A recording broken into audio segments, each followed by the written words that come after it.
When all the three sons grew up, they were sent for education. Dhritarashtra became proficient in strength, Pandu in archery and Vidura in religion and policy. Dhritarashtra could not become the heir to the kingdom because he was blind when he was young. Vidura was the son of a slave, so Pandu was declared the king of Hastinapur. Bhishma married Dhritarashtra to Gandhari, the princess of Gandhara. When Gandhari came to know that her husband was blind, she herself blindfolded him. In those days, when Kunti, the cherished daughter of Yaduvanshi King Shursen, grew up, her father engaged her in the service of the Mahatmas who came home. Kunti used to serve all the sages, etc. who used to come to her father's guest house. Once Durvasa Rishi came. Kunti served him with all her heart. Pleased with the service of Kunti, Durvasa Rishi said, "Daughter, I am very pleased with your service, so I give you such a mantra, using which the deity you remember will immediately appear in front of you and fulfill your wishes." In this way Durvasa went away after giving the mantra to Rishi Kunti.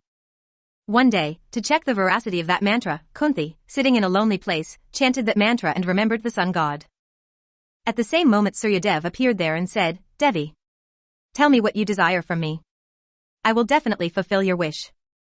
On this Kunti said, "O God, I do not have any type of expectation from you. I have chanted the mantra only to test its veracity." After listening to these words of Kunti, Suryadev said, "O Kunti, my visit cannot go waste. I give you a very mighty and charitable son." Saying this, Suryadev disappeared. Kunti could not tell this thing to anyone out of shame. When the time came, a son was born from her womb wearing armor rings. Kunti put him in a manjusha and drowned him in the Ganges at night. The child, floating by, reached the place where Adhiratha, the charioteer of Dhritarashtra, was watering his horse in the river Ganga. His eyes fell on the child wearing armor. Adhirath was childless, so he hugged the child and took him home and started raising him like his own son. That child had very beautiful ears, so he was named Karna.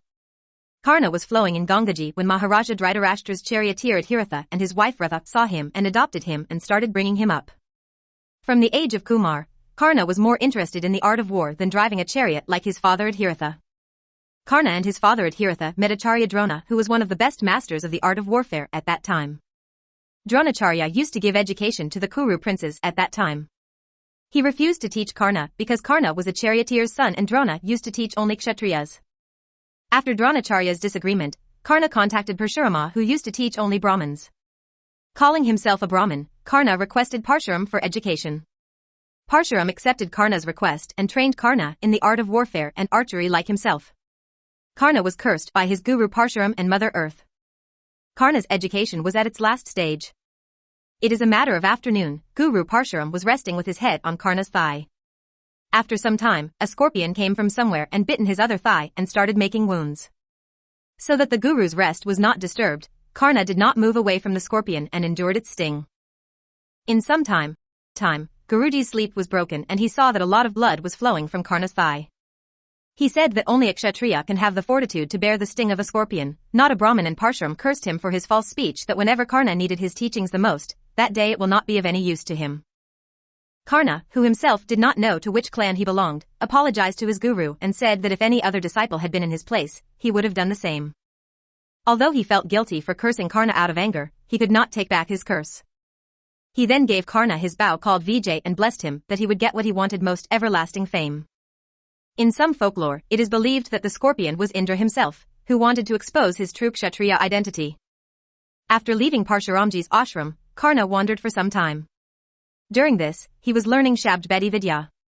During the practice, he mistook a cow's calf for a wild animal and shot an arrow at it and the calf was killed.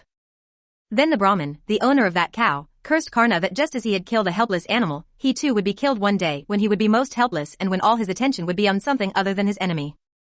Will happen. Thus Karna became a very diligent and accomplished disciple of Parshurama. Karna lived in the shelter of Duryodhana. Guru Dronacharya organized an amphitheater in Hastinapur after the completion of the education of his disciples.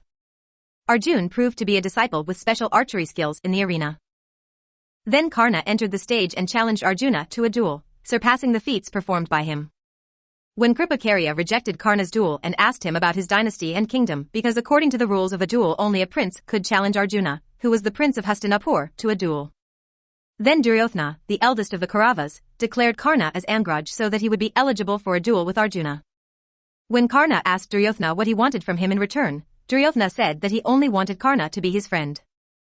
Some of the main relationships of the Mahabharata were established after this event, such as the strong relationship between Duryodhana and Karna, the intense rivalry between Karna and Arjuna, and the animosity between the Pandavas and Karna. Karna was a loyal and true friend of Duryodhana. Although he later participates in gambling to please Duryodhana, he was against it from the beginning. Karna did not like Shakuni and always advised Duryodhana to use his fighting skills and muscle power to defeat his enemies and not by devious tricks. When the attempt to kill the Pandavas at Lakshagriha fails, Karna scolds Duryodhana for his cowardice and says that all cowardly tricks fail and tells him that he should act like a warrior and whatever you want to get it through your bravery. Karna also helped Duryodhana in marrying the princess of Chitrangad. She rejected Duryodhana in her Swayamvara and then Duryodhana took her away by force.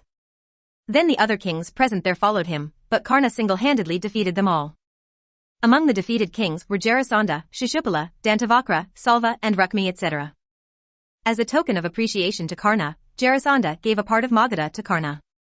Bhima later defeated Jarasandha with the help of Sri Krishna, but long before that Karna defeated him alone.